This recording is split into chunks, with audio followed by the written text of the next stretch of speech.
Bom dia, pessoal. Hoje a gente vai começar com a nossa apostila nova aí, tá?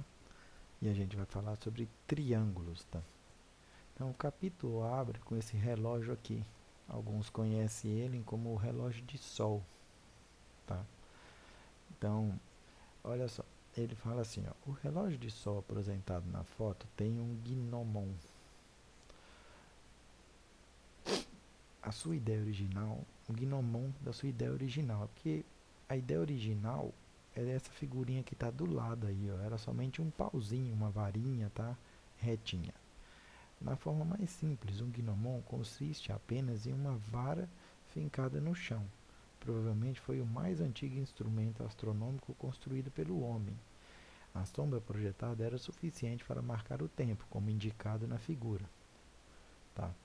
Então, a sombra aqui, ó, ela era como se fosse o ponteiro do meu relógio, tá? À medida que o sol ia se movendo, eu ia conseguindo marcar o tempo.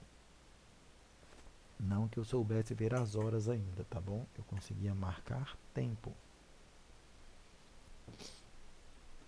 Olha, aí ele vem com duas perguntinhas. Ele fala: quais as características da sombra formada pelo gnomon ao longo do dia? Então, olha só, se eu imaginar que bem de manhã cedinho o sol vai nascendo, se a gente olha para ele, a gente vê que ele está nascendo de lado da gente, assim, né? Então, quando ele está nascendo de lado, eu vejo que a sombra de alguns objetos elas ficam bem grandes. E à medida que o sol vai subindo, subindo, essa sombra vai diminuindo, diminuindo, até quando ele está exatamente sobre nossas cabeças, praticamente não tem sombra, né?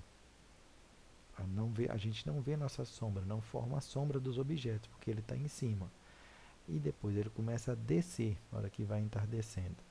Então a sombra ela começa grande, diminui e depois volta a ser grande, tá bom? Posso falar isso sobre as características da sombra. E no 2 ele fala, traçando um segmento, vamos lá no 2 ele fala, traçando um segmento de reta da extremidade da vara até a extremidade da sombra, qual figura forma? Então se eu olhar a figurinha aqui embaixo, aqui, ó, eu tracei um segmento da pontinha da vara até a pontinha da sombra, e depois da pontinha da sombra até a vara aqui onde ela está encostada, digamos que no chão aqui, ó, e usar a própria vara, eu formei um triângulo, tá? Dá para ver que eu formei um triângulozinho aqui e um triângulo retângulo, tá bom? Então vamos lá. Sempre que a gente for falar de triângulo, a gente vai ter que lembrar disso aqui, do nosso teorema de Pitágoras. Então, eu já mostrei ele para vocês dentro de sala de aula, até um dia que eu falei, ó, essa relação aqui, ó, por enquanto para vocês ela não tem nome, mas ela se chama Teorema de Pitágoras. Então agora a gente vai conhecer ela. Então ele fala assim, ó, a gente viu que lá na abertura a gente formou um triângulozinho. Então esse triângulozinho está repetido aqui, ó. Ele é formado por uma hipotenusa e dois catetos, tá? Então eu tenho aqui A e B são os catetos, são os lados que formam um ângulo reto, ou seja, A e B são perpendiculares entre si, tá? O meu A e B é AB e BC, tá, gente? Desculpa. Então o meu cateto AB e o meu cateto BC são perpendiculares entre si. Entre eles tem a formação de um ângulo de 90 graus. E AC é a minha hipotenusa, é o lado oposto ao ângulo de 90 graus. A hipotenusa é sempre o maior lado de um triângulo retângulo, tá? Eu só tenho essa relação de hipotenusa, cateto e cateto em triângulos retângulos, tá bom? Ele tem que ter o ângulo reto dentro dele. Senão, eu não tenho essa relação de hipotenusa, cateto, cateto. Então, agora você vai estudar um teorema muito útil na matemática, o teorema de Pitágoras. Aqui tem um textinho falando sobre Pitágoras, quem ele foi e tal. Aí vocês leem isso aí. E aqui na próxima página, ele fala assim, ó, vamos descobrir qual é a relação que o teorema de Pitágoras mostra para a gente. Então, vocês vão precisar de lápis, régua, lápis de cor, tesoura e cola. Então, o que, que vocês vão fazer?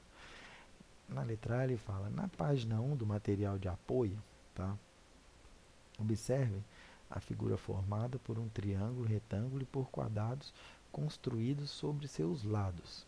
Tá? Então, olha só, na figurinha lá vai ter um quadrado grandão, que é esse em branco aqui, vai ter dois quadrados menores e o espaço entre esses três quadrados aqui, ó, eu tenho um triângulo retângulo.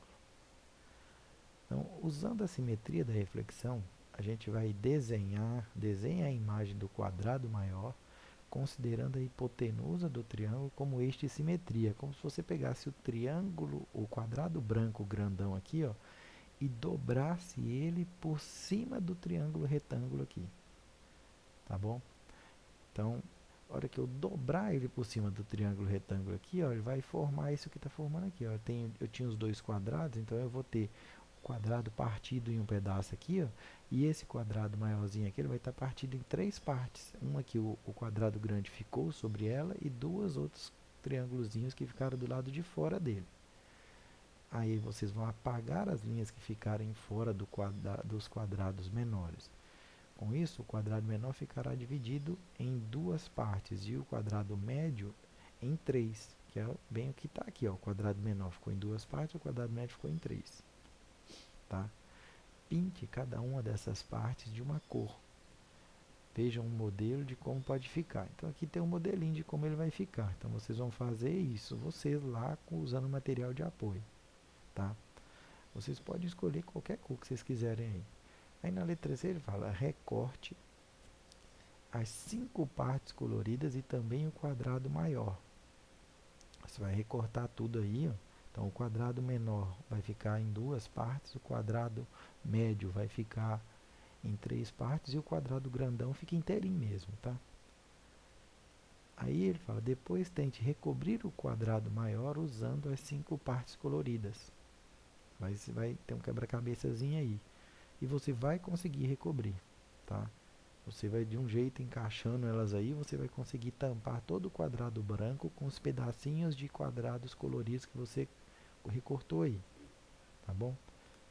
A hora que você fizer isso, você vai perceber, eu já vou dar algumas respostas aqui, mas você vai ter que ver isso aí também.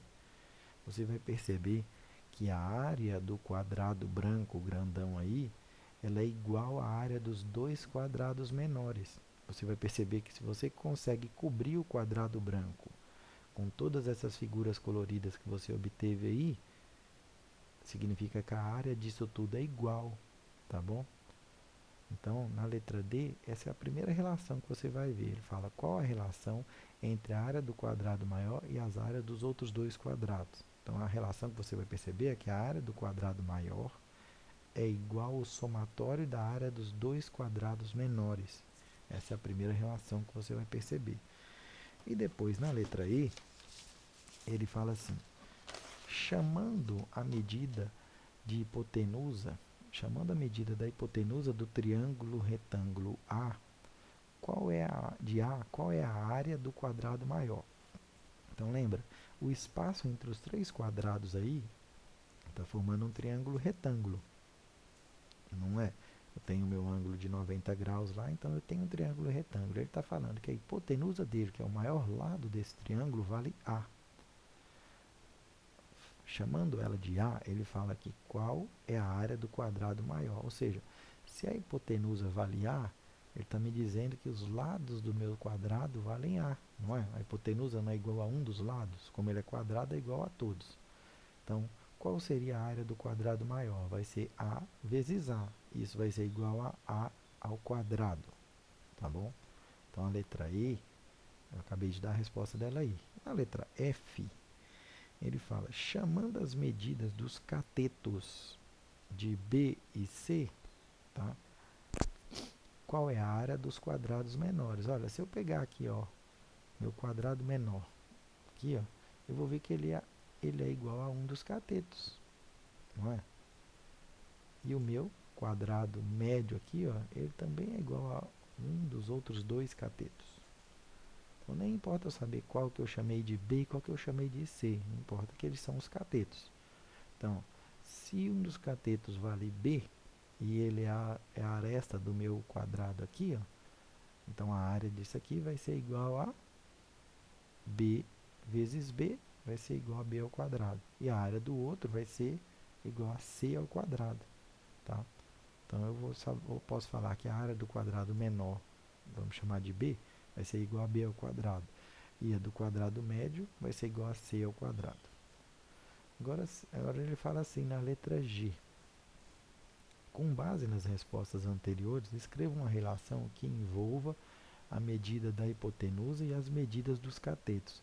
Então, a gente não viu lá na letra D que a área do quadrado maior era igual à área do quadrado menor mais a área do quadrado médio?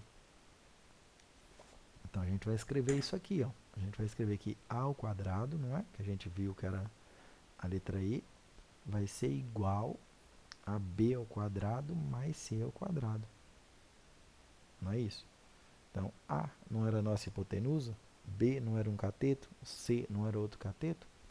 Então, eu vou escrever A ao quadrado é igual a B ao quadrado mais C ao quadrado. Essa relação que eu acabei de falar aqui, ela nada mais é que o nosso teorema de Pitágoras. Ele me diz que a hipotenusa ao quadrado é igual ao cateto ao quadrado mais o outro cateto ao quadrado, tá bom? Vamos continuar aqui, ó. Então, olha só. Aqui a gente tem um triângulo retângulo, tá? Ele fala assim, ó, em um triângulo retângulo qualquer, o quadrado da medida da hipotenusa é igual à soma dos quadrados das medidas dos catetos. É a relação que a gente acabou de ver lá em cima. E a gente provou ela, tá? A hora que vocês fizerem essa atividadezinha aqui, ó, vocês vão estar nada mais, nada menos que provando o teorema de Pitágoras, tá bom? Vamos continuar aqui. Já na página 5, ele fala assim, ó, veja, por exemplo, um triângulo retângulo cujos lados medem 3, 4 e 5 centímetros. Então, olha só, ele desenhou um triângulo retângulo aí e colocou como se fosse 3 quadriculadinhos aí. Então, o lado que mede 5, ele colocou um quadradinho com 5 por 5 quadradinhos. No lado que mede 4, ele colocou um quadradinho com 4 por 4. E no lado que mede 3, outro quadradinho 3 por 3. Só olha o que ele fala. Note que os quadrados construídos sobre os catetos têm 9 e 16 quadradinhos de 1 centímetro quadrado cada. Ou seja, o menor tem a área de 9 centímetros quadrados e o outro de 16 centímetros quadrados. O quadrado construído sobre a hipotenusa tem a área de 25 centímetros quadrados, não é? 5 vezes 5 deu 25. Então, eu tenho 25 quadradinhos em um, 9 quadradinhos em outro, 16 quadradinhos em outro. Aí ele fala assim, ó, assim, a área do quadrado construído sobre a hipotenusa é a soma da área dos quadrados construídos sobre os catetos, né? Então, o que ele está querendo dizer? Nosso teorema de Pitágoras. A hipotenusa ao quadrado vai ser igual a cateto ao quadrado mais o outro cateto ao quadrado. Repara, se eu não fizer a soma, olha só. 5 ao quadrado dá 25. Então, 25 fica de um lado da igualdade, certo? E do outro lado da igualdade, eu vou ter 9 mais 16. 9 mais 16 dá 25. Então, eu estou simplesmente falando que 25 é igual a 25, tá? Quando isso acontecer, eu sei que esse triângulo é retângulo. Nem precisaria ver a figura, tá bom? Daqui a pouco vocês vão ver isso melhor. Olha, aqui, ó, vocês vão dar uma lida no matemática em detalhes. Aqui a pessoa aqui não está nada mais, nada menos que provando o teorema de Pitágoras de outro jeito. E tem muitas formas de provar o teorema de Pitágoras, tá? Se vocês lerem aqui, ó, você vai ver que essa pessoa aqui, primeiro ela publicou um livro que tinha 230 demonstrações do teorema de Pitágoras e logo depois ela publicou um outro que já tinha 370 demonstrações, tá? Vocês dão uma lida aqui, nada mais, nada menos que ele está fazendo é deduzir outra vez o teorema de Pitágoras aqui com vocês, tá? Então, vocês só dão uma lida, se tiver alguma dúvida é só me perguntar, tá? Na próxima aula nossa eu vou estar fazendo algumas atividades aqui para a gente fixar bem e aprender a usar bem o teorema de Pitágoras e definir bem quem é a hipotenusa e quem são os catetos. Bom, tchau, tchau para vocês e até a próxima aula.